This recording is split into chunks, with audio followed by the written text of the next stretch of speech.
When we hear the story of modern Hebrew's revival, it often sounds like something out of a fairy tale, right? A language that was basically asleep for centuries, suddenly brought back to life by a few dedicated visionaries.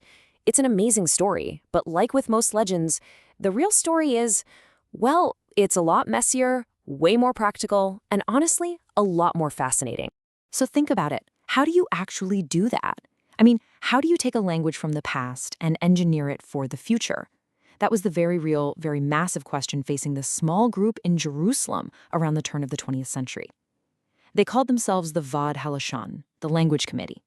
And their job wasn't just about revival, it was about making Hebrew work for telephones, for politics, for, everything.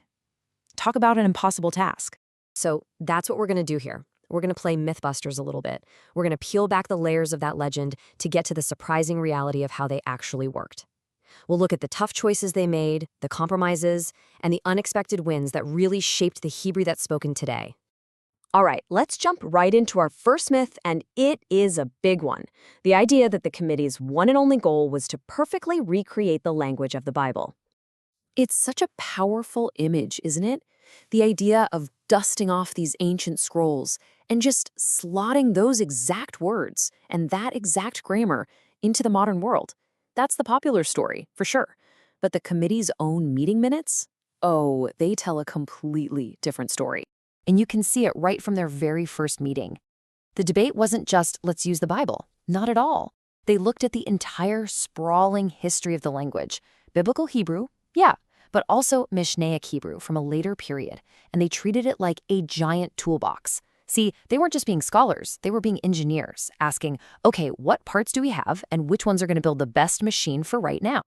And their thinking was just incredibly practical. They knew, obviously, that the Bible didn't have words for things like electricity or democracy. But even more importantly, they'd seen other revival attempts in Europe completely fizzle out because they were way too rigid, sticking only to biblical Hebrew. The goal was never to build a museum piece. The goal was to build a living language that people would actually, want to speak every day. Okay, so that brings us to the second huge myth. This picture of the committee as these hardcore language purists, waging an all-out war on any word that wasn't pure Hebrew. The story goes that they were like these guardians at the gate, right?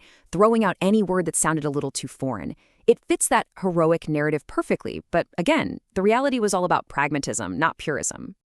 The truth is, they totally understood that if you're trying to learn a new language, familiar words are a lifeline. They're a crutch. If you can use a word you already know, like telephone or opposition, while you're still figuring out the grammar, you're way more likely to start talking and to keep talking. So those loanwords weren't a failure. They were a bridge.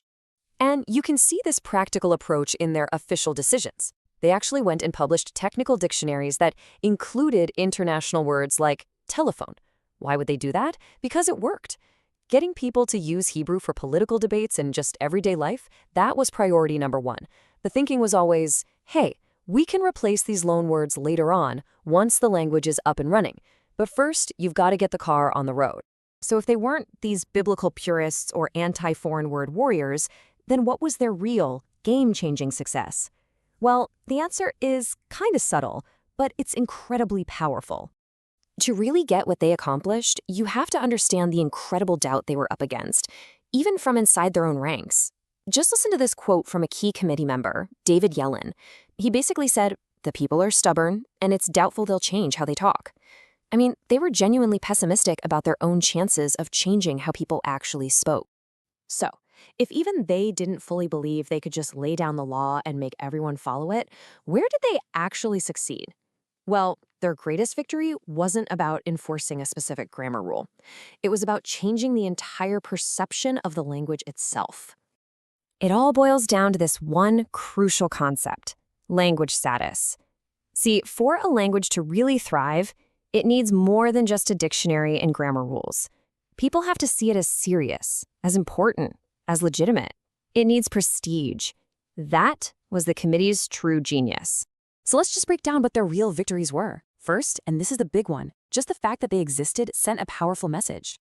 It said, Hebrew is a serious language with a future. Second, their most visible success was coining thousands of new words for modern life, which was huge. And third, they attracted the heavy hitters of the time, the most respected poets and scholars, which gave them an authority that no rulebook ever could. At the end of the day, their biggest achievement wasn't inventing a word. It was establishing credibility. So where does that legacy leave us today? Well, the challenges for Hebrew have changed dramatically, and so has the institution that's tasked with guiding it. I mean, just look at the shift in their mission. The original Vad Halashon was focused on people learning Hebrew as a second language. They were basically trying to get a startup off the ground in a super competitive market. Its successor today, the Academy of the Hebrew Language, is dealing with a completely different world, a thriving, dominant national language spoken by millions of native speakers. Here's probably the simplest way to put it. The original committee's job was to build the car from a bunch of spare parts and get that engine to turn over for the very first time. The Academy's job today is to do the maintenance, offer some upgrades, and help navigate the traffic of a really fast-changing world. It's a fundamentally different task. And this all brings us to one last, really fascinating question. You see, the early pioneers had to make these big decisions because, well, someone had to. But today, when a language is alive and well, spoken by millions, who really gets to be the authority? Is it an official academy? Is it the great writers and poets? Or is it the people on the street, creating new slang every single day? The story of the Language Committee isn't just history. It's a living, breathing debate about the future of language itself.